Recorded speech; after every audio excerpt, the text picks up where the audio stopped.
नमस्कार, मैं हूं मिलिंद खांडेकर और आप देख रहे हैं साप्ताहिक सभा। साप्ताहिक सभा में आज हम चर्चा करेंगे महाराष्ट्र और झारखंड के विधानसभा चुनाव के नतीजे के। ये इस साल के आखिरी बड़े चुनाव थे। जो एक बड़ा चुनाव हुआ था लोकसभा चुनाव का, उसके बाद 4 राज्यों में विधानसभा के चुनाव हुए, लेकिन सबकी नज़र थी महाराष्ट्र विधानसभा पर कि वहाँ पर क्या होता है, कि क्या जो एडवांटेज कांग्रेस लेड अलायंस को मिला था लोकसभा चुनाव में, उन्होंने ज़्यादा सीटें जीती थी, तो वो क्या अपना परफॉर्मेंस रिपीट कर पाएंगे विधानसभा में, लेकिन ऐसा हुआ नहीं है। वहीं झारखंड में इंडिया अलायंस ने बाजी मार ली है, वापस से अपनी सरकार बना ली है। तो इन नतीजों का देश की राजनीति पर क्या असर पड़ेगा, इस बारे में बातचीत करने के लिए मेरे साथ जुड़ रही है इंडियन एक्सप्रेस की कंट्रीब्यूटिंग एडिटर और जानी मानी पत्रकार लेखक नीरजा चौधरी जी। नीरजा जी, बहुत बहुत स्वागत है आपका। धन्यवाद धन्यवाद। तो नीरजा जी, जो महाराष्ट्र के नतीजे खास करके आए हैं, तो एक तरह से ये मैंने जैसे कहा कि ये आखिरी बड़ा चुनाव था इस साल का। तो लोकसभा चुनाव के बाद ऐसा लग रहा था कि राहुल गांधी कहीं ना कहीं नरेंद्र मोदी को जवाब दे पा रहे हैं या उनकी टक्कर में खड़े हो पा रहे हैं। भले ही वो बहुमत नहीं मिला, लेकिन जो 99 सीटें आई थी। लेकिन जो हरियाणा के चुनाव के नतीजे आए, अब महाराष्ट्र के आए, तो वापस ऐसी बात कही जा रही है कि कांग्रेस बीजेपी से टक्कर नहीं ले पा रही है।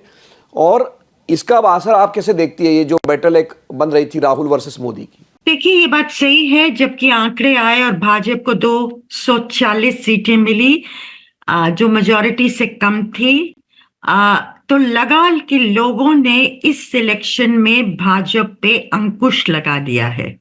वो चाहते हैं भाजपा रूल करे, वो चाहते हैं नरेंद्र मोदी रूल करें, लेकिन एक अंकुश लगा के लब्बो लबाब, जैसे मैंने रीड किया लोकसभा इलेक्शन का, वो था। अब उससे कांग्रेस को बहुत उसका मनोबल बढ़ा, क्योंकि उनकी 99 सीट्स आई थी, तकरीबन डबल कर दिया था उन्होंने अपना आंकड़ा। और राहुल गांधी ने तो पार्लियामेंट में जिस तरह से वो बोले थे कि वो उनकी मंशा थी कि वो अब भाजपा को आड़े हाथ लेंगे और कॉन्स्टेंटली वो करेंगे, जैसे कहते हैं ना अंग्रेजी में, put the government on the mat. तो ये सारा जो माहौल बना था उन दिनों का, तुरंत इलेक्शन के बाद का, वो था। फिर आए हरियाणा के चुनाव, जिसमें बहुत अनएक्सपेक्टेडली कांग्रेस हार गई। जो लोग जमीन पे गए थे उनको लगा कि परिवर्तन की बात हो रही थी, लेकिन रिजल्ट्स बहुत अलग आए। और ऐसा फिर जो कि विश्लेषण हुआ वो ये था कि Jat versus non Jat consolidation हो गया, कि जाट वापस पावर में आएगा। तो कहीं मैंने जो आवाजें सुनी दलितों से भी, वो ये था कि जाट शाही वापस आएगी, हमारे सिर पे बैठ जाएंगे, इस तरह का भय कई कम्युनिटीज में, खासकर दलितों और कुछ ओबीसीज में था। अब उससे क्या ये कंसोलिडेशन हुआ, वो अपनी जगह है। हरियाणा से कांग्रेस का मनोबल मुझे लगता है काफी अफेक्ट हुआ। और उसके बाद महाराष्ट्र तो सबसे अहम चुनाव माना जा रहा था। झारखंड अपनी जगह अहम है, लेकिन महाराष्ट्र, क्योंकि महाराष्ट्र सेकंड लार्जेस्ट स्टेट है देश का, 48 सीट से 48 सीट लोकसभा को भेजता है उत्तर प्रदेश के बाद। और उसके अलावा फाइनेंशियल हब है, फाइनेंशियल कैपिटल है, पैसा वहां से आता है, पैसे का जेनरेशन वहां से होता है। Finance world, corporate world, industrial centre, और दुनिया की जो एमएनसीज हैं, ये सब वहां केंद्रित हैं। तो उससे अहमियत रखता था महाराष्ट्र, उस वजह से भी दोनों साइड्स के लिए। अब एमवीए, महाविकास आघाड़ी, ऑपोजिशन का जो ग्रुपिंग है, वो उसने लोकसभा इलेक्शन में बहुत अच्छा प्रदर्शन किया था। और एक कारण वो भी था कि भाजपा की मेजॉरिटी नहीं आई थी लोकसभा इलेक्शन में। 30 सीटें उसने हासिल की थी 48 सीट्स में, 48 सीटों में। तो कहानी वहां से शुरू हुई थी महाराष्ट्र की। लेकिन बहुत जल्दी ही महायुति, जो कि रूलिंग ग्रुप का था, भाजपा और एकनाथ शिंदे की शिवसेना और अजीत पवार की एनसीपी, जो कि पेरेंट बॉडी से टूट के आई थी और शामिल हुई थी एनडीए में, उसको महायुति जो हम कहते हैं। तो महायुति ने बहुत जल्दी कोर्स करेक्शन किया और उन्होंने मेन उनका जो फोकस था वो सोशल वेलफेयरिज्म पे था। और उन्होंने भरपाई जो की है ना वो लड़की बहन योजना के तहत की, और भी सोशल वेलफेयर स्कीम्स थी लड़कों के लिए भी ही थी, जिस उन्होंने सिर्फ उसको अनाउंस नहीं किया, उन 3-4 महीने में ऑपरेशनलाइज कर दिया कि हर महिला के हाथ में 1500 रुपए पर महीना पहुंच गया। और जब हम कैंपेन में हमने देखा था ये, मुझे तो एक महिला नहीं मिली थी जिसके पास 7,500 रुपए नहीं पहुंचे थे। अब ये रैंडम था, इत्तेफाक था, मतलब गांवों में बातचीत, जो लोग महिलाएं आई थी पॉलिटिकल पार्टीज की रैलीज में, उनसे बात करके मैं मराठवाड़ा में गई थी। तो कहीं ना कहीं जो बात करके पता लगा कि रूलिंग ग्रुप ने बहुत एफिशिएंटली, और मंत्रालय के लोग तो कहते थे हमारी जान ही निकाल दी इस स्कीम को ऑपरेशनलाइज करने में। तो और पूरा आईसीडीएस का सिस्टम इसमें उतर गया, और जो आंगनवाड़ी वर्कर, सुपरवाइजर, सीडीपीओ, सारी फॉर्म्स भरवाना महिलाओं द्वारा, खैर उनके हाथ में पैसा पहुंचा और ये गेम चेंजर साबित हुआ। तो महाराष्ट्र में एक और गेम चेंजर जिसका अब हमें आभास हो रहा है लोगों से बातचीत करके, जो जैसे कि आप रिकॉल करते हैं ना कॉन्वर्सेशंस को, तो वो ये भी था कि मराठा एक फैक्टर, बहुत बड़ा फैक्टर उभरा था लोकसभा चुनावों में भी, और इस बार भी मनोज झरांगे पाटिल ने रिजर्वेशन के लिए अपनी जो मांग थी मराठा के लिए, वो एजिटेशन जारी रखा था और एक फैक्टर बन गया था। तो उससे नॉन मराठा कंसोलिडेशन भी हुआ है। उसमें ओबीसी तो वैसे ही भाजपा की तरफ गए हैं, और कुछ शायद दलित भी टूटा है, और मराठा माना जा रहा है टूटा है। उसकी वजह है जो कि बात हुई बटेंगे कटेंगे, ये इसका भी कुछ असर हुआ है।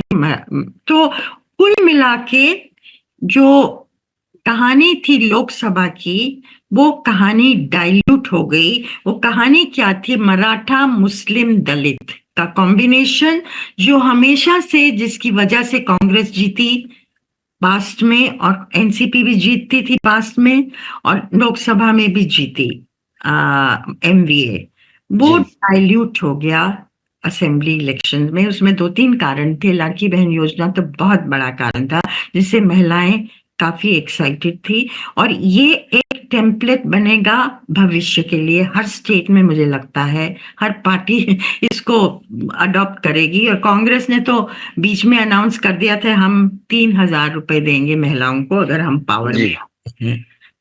ये तो निर्या जी आप सही कह रही कि कांग्रेस ने वो 1,500 को 3,000 बनाने का वादा किया था, लेकिन मुझे लगता है कि मध्य प्रदेश में भी ऐसा ही हुआ था कि जब महिलाओं के हाथ में जो पैसे आ रहे थे वो भले ही कम आ रहे थे, वो 1,500 आए थे, लेकिन आ रहे थे, उनको एश्योरेंस था कि भाई ये पैसे आगे भी आते रहेंगे। तो शायद वो 1,500 का के सामने आपने 3,000 का जब प्रॉमिस किया वो शायद चला नहीं। एक और बात आपने जो कही एंटी मराठा कंसोलिडेशन की, तो एक बात जिस पर बहुत ज़्यादा ध्यान नहीं गया नीरजा जी, वो ये था कि जो दलितों के लिए भी सब क्लासिफिकेशन पर काफ़ी काम किया, और जो एकनाथ शिंदे की गवर्नमेंट थी उन्होंने अपने आखिरी दिनों में एक कमेटी बनाई थी कि जो रिजर्वेशन है एससी वाला, उसमें भी सब क्लासिफिकेशन किया जाए। तो वहां पर भी बीजेपी ने कहीं ना कहीं जो कांग्रेस का एक मुश्त वोट था उसमें सेंध लगाने की कोशिश की थी। तो आगे बढ़ते हुए मैं अब नीरजा जी आपसे ये जानना चाहूंगा कि शरद पवार का अब क्या भविष्य है? देखिए, शरद पवार एक सबसे टॉलेस्ट लीडर हैं महाराष्ट्र के। आज एमवीए के तो हैं ही, पर महाराष्ट्र में भी उनको माना जाता है, इतना अनुभव है, आधी सेंचुरी का उनको, और काफी खूबी से लड़े वो। लोकसभा में भी लड़े क्योंकि 84 इयर्स हैं, कैंसर हो चुका है, मतलब मदद से चल पाते हैं। जब डायस पे जाना पड़ता तो उनको मदद करनी पड़ती है, फिर भी लगे रहे सुबह से रात से। तो हमने देखा उनको एक्शन में। तो अब उनके लिए तो बहुत बड़ा झटका है ये, end of his political career में, कि एनसीपी टूटी नहीं, एनसीपी सिंबल ले गई, नाम ले गई अजीत पवार का जो ग्रुप है, और अब इस तरह की हार हुई असेंबली इलेक्शंस में। शरद पवार इतनी जल्दी तो गिव अप नहीं करेंगे। इस समय उनके ऑप्शंस बहुत कम हैं, स्वास्थ्य भी उतना ठीक नहीं है, लेकिन क्या वो अगला कदम खेलेंगे वो देखने लायक चीज होगी। मुझे नहीं लगता वो इतनी जल्दी गिव अप करने वाले हैं। लोकसभा इलेक्शंस के दौरान मैंने उनसे इंटरव्यू किया था एक कैंपेन के दौरान। तो सतारा में मीटिंग के बाद मैंने उनको पकड़ा था। तो उन्होंने कहा था मुझे कि आगे जाके आगे साल डेढ़ में रीजनल पार्टीज कई सोचेंगी इस बारे में कि हम अपनी आइडेंटिटी मर्ज कर दें कांग्रेस के अंदर, ताकि एक विकल्प मजबूत हो भाजपा के खिलाफ। और उन्होंने कहा, मैंने पूछा उनकी पार्टी के बारे में, तो उन्होंने कहा मेरी पार्टी भी मैंने अभी विचार विमर्श नहीं किया है अपने कॉलीग से, लेकिन मैं करने जा रहा हूं। तो क्या ये ऑप्शन एक्सरसाइज कर सकते हैं शरद पवार कि कांग्रेस में अपनी एनसीपी का विलय कर दें, क्योंकि उनकी एनसीपी काफी कमजोर हो चुकी है और आइडियोलॉजिकली उन्होंने कई बार बीजेपी से को सपोर्ट करने की तो बात अंदर खाने हुई थी। जी 14 में भी हुई, 17 में भी हुई, 19 में तो अजीत पवार दूसरी साइड चले गए और 2 दिन में वापस भी आ गए। वो भी बहुत इंटरेस्टिंग कहानी है। जी तो क्यों गए क्यों आए, शरद पवार की मर्जी से गए और उनकी मर्जी से आए, ये मतलब, और फिर एमबीए का गठन हुआ। जी तो लेकिन ओपनली शरद पवार ने कभी भाजपा से हाथ नहीं मिलाया, मतलब ज्वाइन नहीं किया उस साइड में सो फार। तो अब वो क्या करेंगे? क्या उनकी छोटी सी पार्टी, उनकी बेटी है और लोग हैं जो लॉयल उनके साथ हैं, तो क्या उनके लिए बेहतर ऑप्शन रहेगा? क्या वो कांग्रेस में अपने आप को विलय करेंगे, कांग्रेस चाहेगी उनको, या दूसरी साइड में उनके कई लोग जा सकते हैं, क्योंकि अब तो पावर उस साइड क्लियरली है और जी 5 साल वो सरकार चलने वाली है महायुति की। तो शरद पवार के लिए बहुत ही डिफिकल्ट चॉइसेस हैं at the end of his political career. पर मैं नहीं मानती वो चुपचाप बैठेंगे, कुछ ना कुछ तो करेंगे। देखिए आपके इंटरव्यू की काफ़ी चर्चा भी हुई थी कि वो जब डिनाई भी कुछ हद तक उन्होंने किया कि नहीं नहीं अभी हम कोई विलय नहीं करने वाले हैं, लेकिन लोकसभा चुनाव के दौरान ये बात उठी थी और आप सही कह रही कि अब वो देखने वाली बात थी शरद पवार वो ऑप्शन एक्सरसाइज करते हैं या नहीं करते हैं। यानी कि एनसीपी के पास 8 सांसद लोकसभा में चुन के गए हैं, तो क्या वो कांग्रेस में अपना विलय करते हैं? तो उसी से जुड़ा हुआ अगला सवाल मेरा नीरजा जी ये है कि उद्धव ठाकरे अब क्या करेंगे? क्योंकि देखिए अब असली नकली, जैसे एनसीपी का एक तरह से फैसला हो गया, वैसे ही असली नकली शिवसेना, मतलब एक सिर्फ लीगेसी है ठाकरे नाम की उद्धव ठाकरे के पास, लेकिन उनके पास नंबर नहीं है। तो उद्धव ठाकरे का क्या होगा? क्योंकि मेरा ये मानना है कि एक ही मराठी पार्टी हो सकती है। जैसे राज ठाकरे ने एक मराठी पार्टी बनाई लेकिन वो चली नहीं क्योंकि उद्धव ठाकरे की पार्टी ओरिजिनल थी।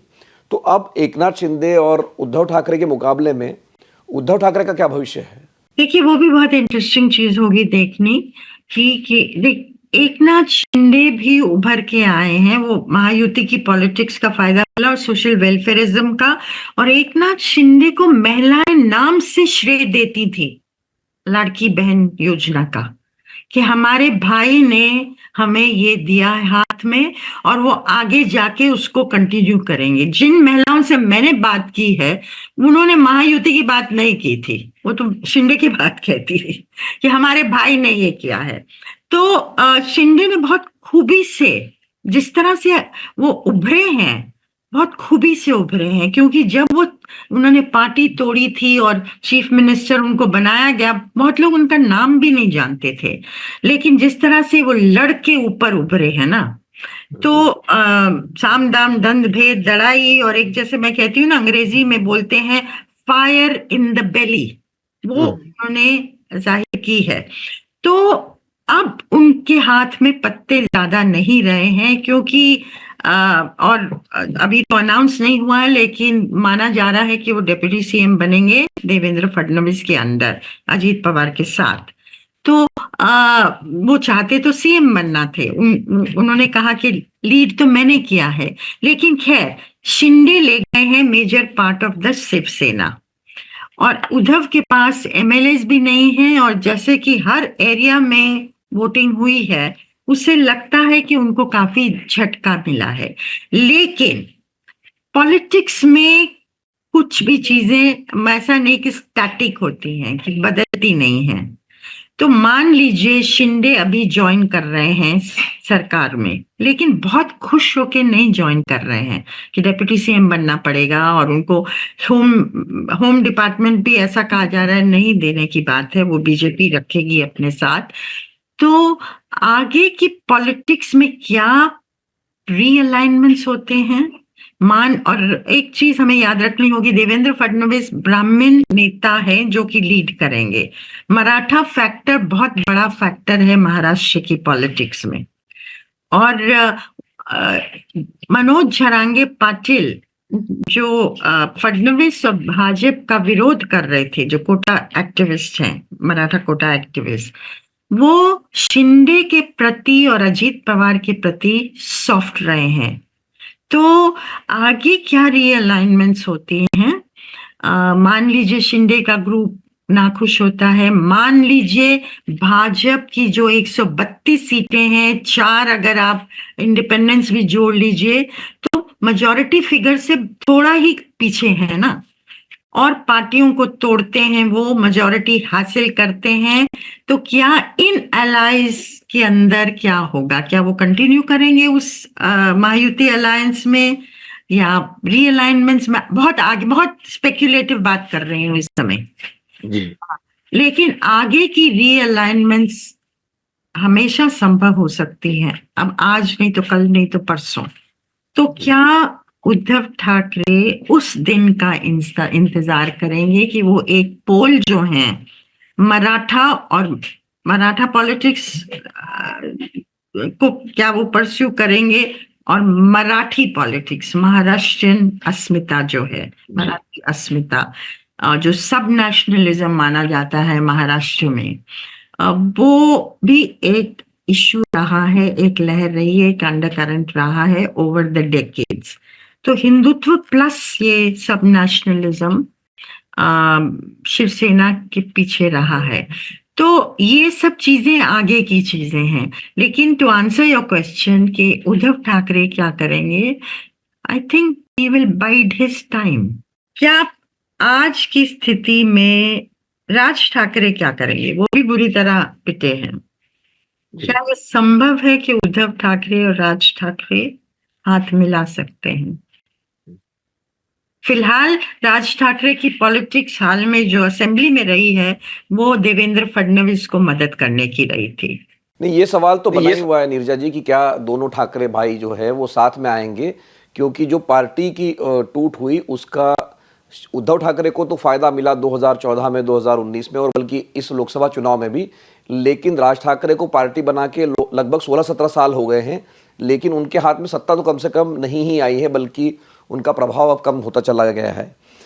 मैं एक और सवाल जानना चाहता था, का जवाब चाहता हूं कि कांग्रेस पार्टी का जो रिएक्शन है वो बड़ा मल्लिकार्जुन खड़गे कांग्रेस अध्यक्ष का ये कहना कि ईवीएम को बंद करो और बैलेट पेपर से मतदान करो, तो इसको आप कैसे देखते हैं? क्योंकि ईवीएम पर इतनी बार कोर्ट में मामला जा चुका है, इतनी बार फैसला हो चुका है, कांग्रेस ने इसको इंट्रोड्यूस किया, और अब कांग्रेस के अध्यक्ष कह रहे हैं कि बैलेट पेपर से मतदान करो। तो ये क्या मतलब कांग्रेस मान नहीं रही है इस वर्डिक्ट को कि प्रॉब्लम कहीं और है और वो दोष कहीं और दे रहे हैं? देखिए, सब कई लोग मानते थे कि महायुति आगे जा सकती है, क्योंकि ग्राउंड पे ये दिख रहा था कि महायुति जीत भी सकती है। टक्कर तो हर कोई मान रहा था, लेकिन इतनी बड़ी जीत होगी ये तो ना महायुति के नेता को आभास था, और उनसे प्राइवेटली बात करिए तो वो एडमिट करते हैं, और ना ही एमवीए को आभास था। तो जो बड़ी जीत है उसके कारण ये कैसे हो गया, ये सब कैसे हो गया, उसमें एक शक जो कि कई लोगों को है एमवीए के अंदर, जो उन्होंने जाहिर भी किया है, उसमें शरद पवार भी शामिल हैं, कि इस रीलुक होना चाहिए ईवीएम के सवाल पे। अब कमजोरी ऑपोजिशन की ये है कि वो ईवीएम का सवाल तब उठाते हैं जब वो हारते हैं, वो तब नहीं उठाते जब वो जीतते हैं। ना इस चीज को अगर देखना है, इलेक्शन रिजल्ट से डी लिंक करके देखना होगा। और ये बात भी सही है कि अगर आप पिछले सालों में 5 साल पहले इतना ये नहीं था, लेकिन हाल के चुनावों में मैं भी जब गई हूं तो गांव के लेवल पे भी कई लोगों ने कहा है हमने तो इस तरह से वोट दिया है, लेकिन और हम तो इस तरह से वोट देंगे, लेकिन अगर ईवीएम ठीक ठाक रहे तो एक शक सा जैसे होता है ना, वो लोगों के मन में, फॉरगेट पॉलिटिकल पार्टी, आम लोगों के मन में, कई लोगों के मन में एक सवाल पैदा कर दिया है उसने। तो मुझे लगता है इलेक्शन कमीशन को और जो हमारे और इंस्टीट्यूशंस हैं, एक नेशनल डिबेट इस चीज पे होना चाहिए कि हमारी डेमोक्रेसी के लिए अनुभव क्या रहा है। बैलेट बॉक्सेस का भी कोई ग्रेट अनुभव नहीं था, बैलेट बॉक्सेस ही लूटे जाते थे। इसी वजह से हमने ईवीएम की तरफ हम लोग ईवीएम्स को अडॉप्ट किया, लेकिन दुनिया भर में कई देशों का अनुभव अलग रहा है, वो वापस गए हैं बैलेट पेपर पे। तो इस चीज को लेके कि हमारी डेमोक्रेसी के लिए सबसे बेहतर सिस्टम क्या होगा, उसमें क्या आप मिश्रण करेंगे ईवीएम और वीवीपैट का, जी दोनों चीजों का को जोड़ के देखा जाए, जो कि मेरे ख्याल कांग्रेस ने अपने मैनिफेस्टो में सजेस्ट किया था। तो ये तरीका या और तरीके लोगों के जो सजेशंस आ सकते हैं, पर इस पे नेशनल डिबेट होनी चाहिए और इलेक्शन कमीशन को इनिशिएटिव लेना चाहिए, ताकि जो शक है लोगों के मन में वो नहीं, बिल्कुल भी नहीं हो। क्योंकि हमारी डेमोक्रेसी शुरू से ये चीज तो मान के चलते रहे, फॉल्ट्स रहे, शॉर्ट कमिंग्स रही हैं, फॉल्ट लाइंस रही हैं, लेकिन उस पे लोगों का शक नहीं रहा है। कोई चुन के आता है तो हर ऑल साइड्स उसको मान लेते हैं। जो बात कही वीवीपैट की गिनती हो पाए, तो मैं अपने दर्शकों को बता दूं कि जो पूर्व चुनाव आयुक्त है कुरैशी साहब, उन्होंने भी एक न्यूज़ तक में इंटरव्यू में उन्होंने ये कहा था कि भाई अभी जैसे 5% ही वीवीपैट, मतलब जब आप वोट डालते हैं एक पर्ची निकलती है उसकी गिनती आप करते, एक सैंपल की गिनती करते, तो उन्होंने कहा था कि आप पूरे 100% वीवीपैट की गिनती कर लीजिए, भले ही उसमें 3-4 दिन लग जाएंगे रिजल्ट में आने में, लेकिन उससे एक भरोसा बढ़ेगा। जो नीरजा जी बात कह रही है कि एक लोगों का भरोसा होना चाहिए सिस्टम में। लेकिन आखिर में नीरजा जी एक आखिरी सवाल और बहुत संक्षेप में मैं आपसे जवाब चाहूंगा कि राहुल गांधी वर्सेस नरेंद्र मोदी, इसमें अब राहुल गांधी वापस पिछड़ गए हैं, अब प्रियंका गांधी की संसद में एंट्री होती है, तो क्या ये वापस मुकाबला कर पाएंगे या नरेंद्र मोदी फिर से बहुत आगे निकल गए हैं? देखिए, नरेंद्र मोदी को इन 2 चुनावों से बहुत मजबूती मिली है, इज बैक टू नॉर्मल, जैसे फर्स्ट और सेकंड टर्म में था। थर्ड टर्म में कदम फूक फूक के रखने की जरूरत महसूस हो रही थी और शुरू में उनकी बॉडी लैंग्वेज ये रिफ्लेक्ट कर रही थी, लेकिन अब ऐसा नहीं लग रहा है। मजबूती से गवर्नेंस में और जो निर्णय लेना चाहते हैं वो सब दिख रहा है उनके एक्शन द्वारा। तो प्रियंका गांधी की एंट्री पार्लियामेंट में मुझे लगता है राहुल को मजबूती देगी, क्योंकि दोनों बहन भाई का एक अंडरस्टैंडिंग है, और ये भी लग रहा है कि प्रियंका ने निर्णय कर लिया है कि वो राहुल की लीडरशिप के अंडर काम करेंगी। सो जो कंपैरिजन की बात थी, 2 पोल्स तो रहेंगे क्योंकि इनकी कोटरीज अलग अलग रहेंगी, वो प्रॉब्लम्स आने वाली हैं कंपैरिजन की, लेकिन वो मजबूती तो देंगी। एक आक्रामक रवैया पार्लियामेंट में दोनों द्वारा हम लोग एक्सपेक्ट कर सकते हैं, ताकि सरकार को आड़े हाथ लिया जाए। उससे शायद एक स्फूर्ति आ सकती है एंटायर ऑपोजिशन में। अब देखने लायक चीज होगी ये कैसे पैन आउट करता है। बहुत बहुत धन्यवाद नीरजा जी इस बातचीत के लिए और हमारे लिए बातचीत के लिए समय निकालने के लिए। साप्ताहिक सभा में हमने बात की नीरजा चौधरी जी से, जो कि महाराष्ट्र में भी होकर आई थी। उन्होंने हमें समझाया कि ये महाराष्ट्र का जो नतीजा भले ही चौंकाने वाला लग रहा है, लेकिन ये क्यों आया है। लाड़की बहन स्कीम जो है उसका एक बहुत बड़ा योगदान रहा है, और इसके बाद अब आगे देश की और महाराष्ट्र की राजनीति कैसे आगे बढ़ेगी। खास करके एक जो रोचक बात उन्होंने कही कि शरद पवार ने जो नीरजा जी को इंटरव्यू में कहा था कि कांग्रेस में रीजनल पार्टी को मर्जर करना पड़ेगा, तो अब ये देखने वाली बात होगी कि शरद पवार अपनी एनसीपी का क्या करेंगे, वो कांग्रेस के साथ जाएंगे या अपना अस्तित्व अलग से बना कर रखेंगे। साप्ताहिक सभा देखने के लिए आपका बहुत बहुत धन्यवाद। नमस्कार।